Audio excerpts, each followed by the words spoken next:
Welcome back to another episode of Trauma, Drama, and Life. Hopefully you guys have been enjoying what you've seen or what you've heard so far. I really appreciate you guys' support. We've had a lot of people that have written in, just said a lot of positive things, a lot of things just trying to help.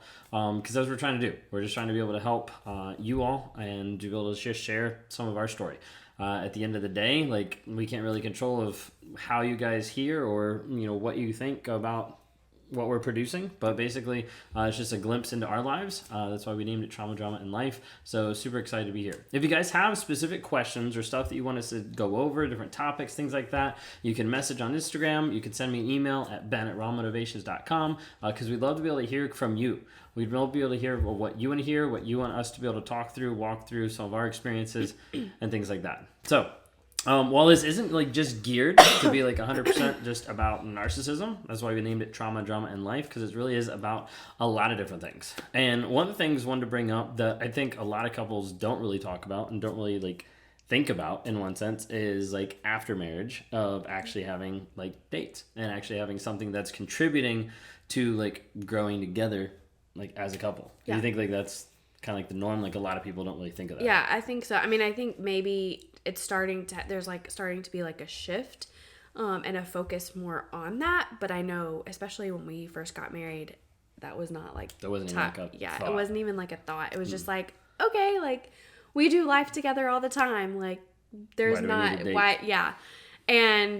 that, I mean, obviously that wasn't like what completely like broke our relationship, but it contributed to the fact that we weren't investing in each other. We thought we were investing in each other, but it was not the correct way. Like just going throughout your day-to-day lives is not investing in each other. And then we slowly like obviously grew apart, and then there was like obviously like a lot of other drama, through all that.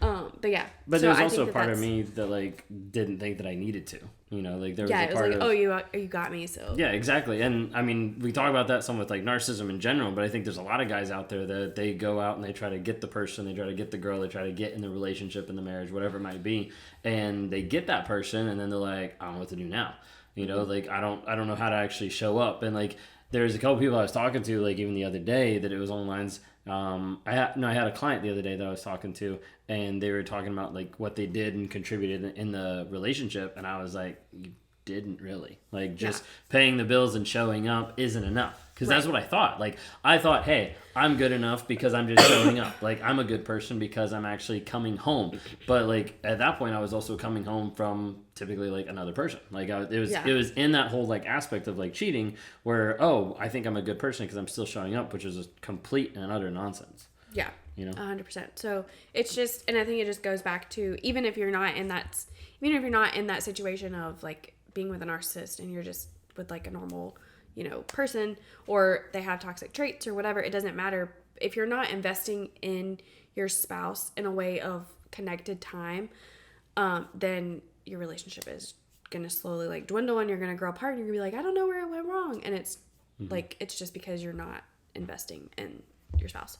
I think we'll like put a disclaimer just because we have people that listen obviously from my channel, right? That like we're not suggesting and we're not saying like stay with or work with a toxic person or an abusive person. Yeah. I just want to put that disclaimer because I know someone's like, they're saying like have dates and that'll fix the narcissism. No, it's not. Like, unless they're willing. Right. It has nothing to do with that. So just clarify. Just want to make sure people understand that. But yeah, no, I think like as a culture, and I think like as a society, as I think like men in general, like typically like do not date their wives like after marriage or after they've got them in one sense. Like it's like kind of the claim to fame, we're done and we move on kind of a thing. Yeah. And I think that's why, I mean, obviously the divorce rate is like super high. And so I think it's like 50% now or more. Mm-hmm. And it's just the fact that, especially when you have kids and if you're already like going into having kids and you're not like connected or have that solid like foundation of dating your spouse or whatever, then when the kids like grow up, you're just going to invest completely into your kids. And then when they leave, then it's like, well, what do we do now? Right. And then that's a lot of times why after kids leave the nest that people get divorced.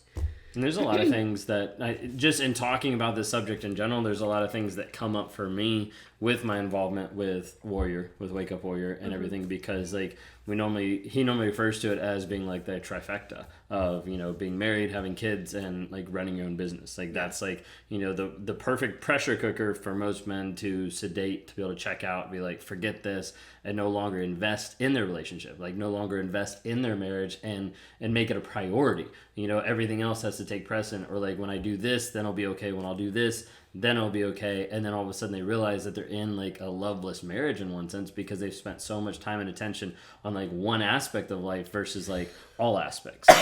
Sorry, I like caught you like coughing. Yep. Perfect time.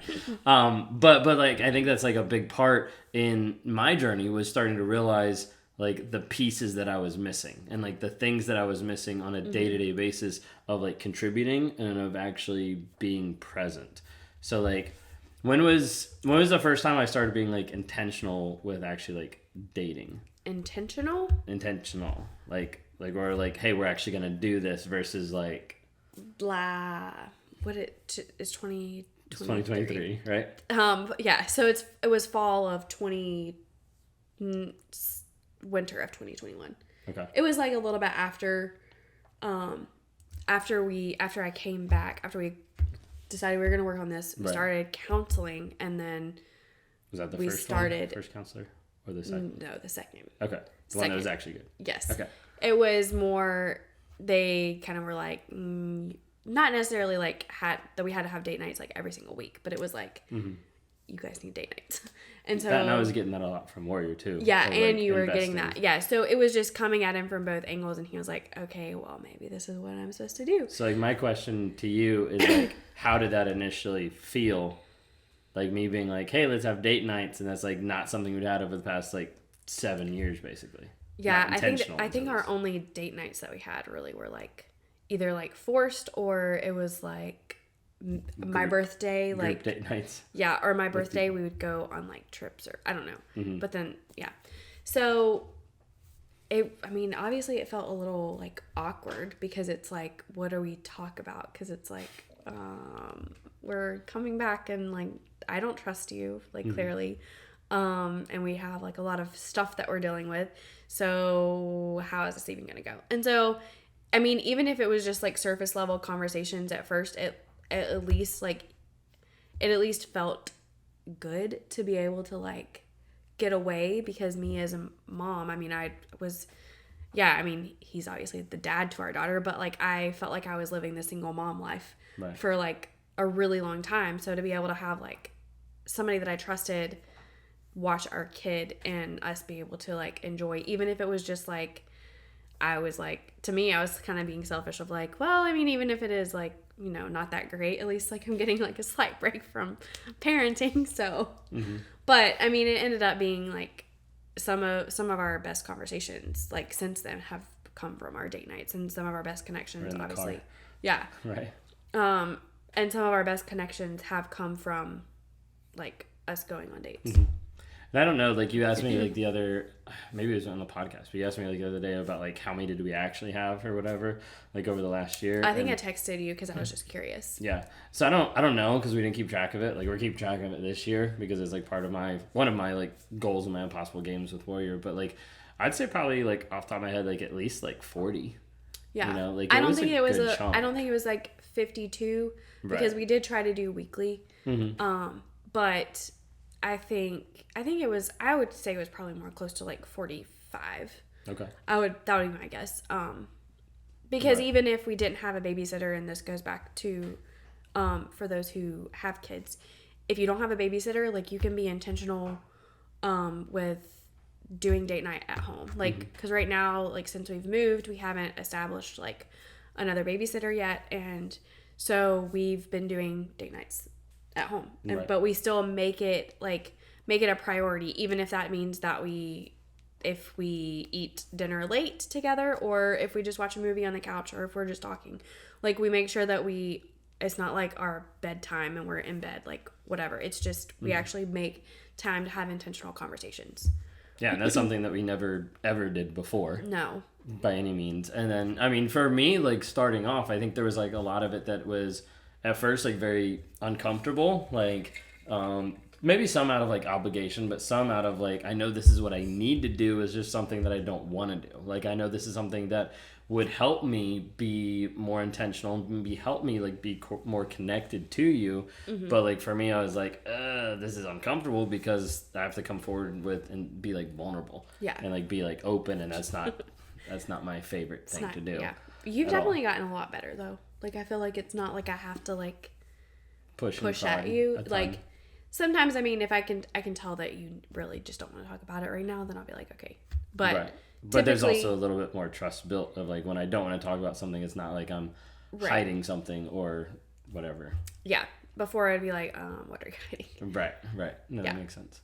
So yeah, anyways, like part of this is just along the lines of like investing in the other person is absolutely essential for a relationship to work. So whether you're out of a relationship, whether you're getting into a relationship, whether you're in a relationship, again, none of this is to say stay with a toxic person. So don't hear that because just going on date nights will not help a toxic relationship. If they're not willing to be honest, vulnerable, or show consistent change, then you need to get out. Okay. Or so a lot of times their dating is going to be love bombing because that's what it would be before he was actually have random dates. Yes, before he was intentional, it was just like a love bombing. Be like, thing. oh, I got in trouble, or oh, this whole here, let's go out to eat at this like nice restaurant.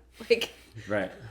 No, that makes sense. So, anyways, but that's just like the disclaimer again. So like you don't assume what we're trying to say. But like if you're let's say you're getting out there and you're getting into a relationship, like you need to understand like in order to be able to continue that going forward, like there has to be a deeper level investment. Like there's a whole piece of the narcissism that created and sustained like a very shallow level like relationship because I wasn't willing to be vulnerable or show up. And then I'd want to switch that around and blame it on her. Like, it's her fault for not being vulnerable and showing up when I wasn't willing to actually lead or do that to start off with. And so, like, there's a piece of it just, like, understanding, like, progressing forward in relationships. You want to be able to have it where it continues to progress. Like, it continues to deepen with developing, like, emotional intimacy. Like, being able to talk through harder conversations. And, like, even where we are now compared to where we were, like, a year ago is, like, massively different. And even from here to where I know we will be by the end of the year is going to be even more different because there's stuff that like we talk about and then there's stuff that's like we talk about but it's like we don't really go deep. I feel like there's like different topics now that we'll go deeper and deeper in, and others that will approach the surface where before like we never even knew those topics existed. Oh yeah, exactly. Yeah. But yeah, so I don't know if that makes sense. But, yeah, it makes sense. So that's kind of like.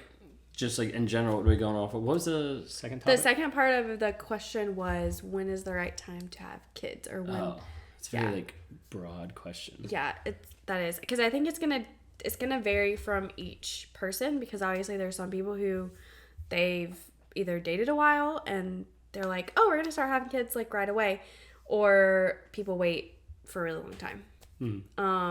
So I can speak to like our experience, but obviously it's a disclaimer because it's like our experience because I don't think that there's ever a right time to have kids. It's going to vary from every single person, but I think that there's some boundaries that you can be within. I don't know. Unless it's just like obviously like an accident, like you're actually trying to have kids. I would say like just make sure that your connection is like like your communication as well, because having kids is not going to fix your problems. Like don't think that if I have a kid then my narcissist is going to magically just like love me. No, that doesn't work. Or you're stuck. Yeah. Or if I have a child, it's going to magically fix like X, Y, and Z. Again, nothing is going to kids are great. Like I'm just going to put that out there. They're amazing, they're wonderful, but they do make things harder. Especially when they're young, because you're having to communicate even more like with your spouse. And if your communication level is not even that great to begin with, then it's just gonna like throw a wrench into things. And I feel like there was a piece of me that thought if we have a kid, it'll either fix it or the attention will get off me, then I can do what I want. Yeah. Like there was a point in, when we were in Kentucky where like I was like, if we just do this, then like maybe it'll be less on me, or maybe I don't know. Like there's a piece of me, in thinking about it now, I don't know like the exact thought in one sense. I'd have to like really like think about it. But like there was a piece of me that was thinking like either this is going to distract or like fix like something. You know, but at that point, like the something I was trying to fix or the piece that I was trying to like make better was just me. I just didn't want to admit that it was me because couldn't be. He thought it was, me. So he's right. like, oh, if she has a baby, then that'll fix her or whatever. Then but you'll like, be happy, and then, it won't be all my fault when it was still all my fault because it was me showing up as the asshole. So, anyways. But yeah, so like that's been something that, you have to kind of shape your perspective and like understand that it's not always going to be something that's going to fix or help the relationship. And a lot of times when you're with a toxic person, they can even try to have kids to lock you in or to have like that sense of like conquest in one sense of like, I did this, just like moving in together, getting married, whatever it might be. But then all of a sudden the kids are there and then there's like this change of like, wait a second, something is more important than me. Like the kids are more important than me, which is why a lot of times I think like narcissists view kids as being like an inconvenience, you know, and there's definitely a big piece of that for sure, because like they take up time, money, and attention, and like they don't like pump up my ego. So then what's the point of them? Like that's like the thought process in one sense. Yeah. And I think that that's just obviously like, I don't think that it's gonna, like I said, it's not gonna fix anything, but you just have to be kind of, like I said, just make sure that you're communicating well and your connection is well, because especially if I could do a whole podcast on like pregnancy, but you could easily be sick, so you're going to need more help from your spouse. If you already have kids and you're like trying for your second, then you're going to need help with that second baby. Or if you like have a C-section besides a natural birth, then there's just like added things. So your communication has to be solid so that you can actually like be willing to ask for help and it be received well. And plus, especially like in the newborn stage and all of that, there's different ways you're gonna have to connect and communicate with your spouse through each and every stage. Like right now, like obviously like you have to be on the same page, like discipline wise, like you have to know like going into it, we were on the same page, but we've obviously like tweaked it some as we've like grown and shifted as we've like gotten into like toddler and like all of that as like things have progressed. So you need to make sure that you're on the same page like about discipline and like all the things, because if not, then it's just going to cause like a rift and things can easily spiral. Yeah, I think it's important to kind of like acknowledge and like point out too, like you're not coming from a place that it's like worked out the greatest in having kids and in the relationship during that part. So like the advice you're coming up with is like also like stuff that like you've lived. Like I guess like my thing would be like, how much help would you say I gave you when you were pregnant? When I was pregnant, like none. I mean, thankfully like we didn't have any, like Sophia right now is our only child, but like if I would have had another kid like while I was pregnant with Sophia, then it would have made my life miserable, because I was so sick with Sophia. So thankfully, like I just had to communicate like, hey, I'm not feeling the greatest, so we got to figure out something for dinner. And like sometimes he would get annoyed. He'd be like, what's the point? Like, I thought you were meal planning or like whatever. But other than that, at that point he just didn't care. And then going into like pregnancy and like all of that, like, I mean, he helped a little bit, but it wasn't. Not really. Yeah. And the newborn stage, he maybe helped for like 2 or 3 times. And I think the one time that you actually watched Sophia, you're like, she cried the whole time and you were gone for like 3 hours. And I was like, I was literally gone for like 20 minutes. Right. And like, and so, yeah. There's a huge part of me at that stage of her life and of your pregnancy that I did not show up at all. Period. Yeah. Like I was more interested in myself, more interested in other people than I was like actually investing in you and in our family. Yeah. I think, I don't think anybody, well, some people may know those who listen to the podcast, but we had a miscarriage like with our first I got pregnant and then we had a miscarriage. I think that at the time, like you showed up maybe like one day for the miscarriage, like after the miscarriage, and then like after that you're like, okay, well, work needs me, so like peace out, like but you're willing to stay here by yourself. And so like, I mean, just at how like but the thing is like, this is how like toxic like the relationship was, is that one day that he like spent like, I don't know, like the afternoon in bed with me, like meant the world to me. And I was like, oh, our relationship is so amazing. And like looking back, I'm like, okay, yes, like I can see why I thought it was amazing, because our relationship was like so toxic. Awful. Right. And then but then after that, like even when Sophia was born, he like, you like stayed home like what, 3 days, and then you went back to work. And so Something like that. he just made sure that I could get up the stairs by myself, like, and he was like, okay. Thankfully, like my mom like was in town. Yeah, she was there for a little bit. For like a week, but then after that, like I was on my own, and so it was.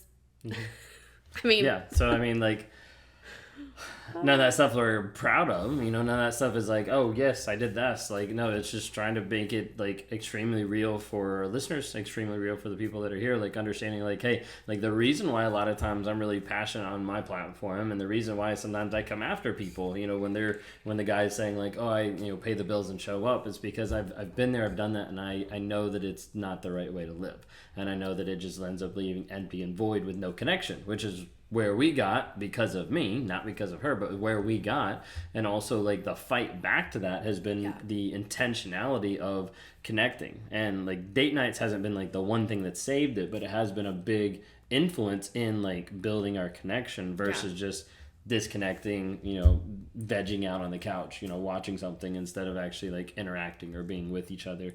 And that intentional time, I think, is something that's really helpful. And like, we're really not saying that if you watch like a movie or something, that time is not like, you can't do that. Just make sure you're also having intentional conversations, right? In addition to that. But so anyways, that's our take on dating after marriage, and then when to have kids. A little bit of random stuff kind of thrown in there. So if there's something that you guys want us to specifically talk about, we've got a list of like several things that people have sent in, but feel free to email us at ben@rawmotivations.com. You can message us on any of our Instagrams. That's the easiest place to message. Would love to be able to interact. Would love to be able to have you guys just like say, hey, this is something I want to hear from your perspective, and whether that's from her perspective, my perspective, both, narcissistic or not, like it's just like, hey, we're on this channel, we're on this Trauma, Drama, and Life podcast to try to be able to give people a glimpse into our lives, be able to show some of the stuff that we've been through and some of the healing that's happened, and how we're trying to show up every single day for each other and for others out there. So anyways, that's all I got. You got anything else? I don't think so. Okay. Thank y'all so much. Y'all have a great and blessed day, and we'll see you next week. See ya.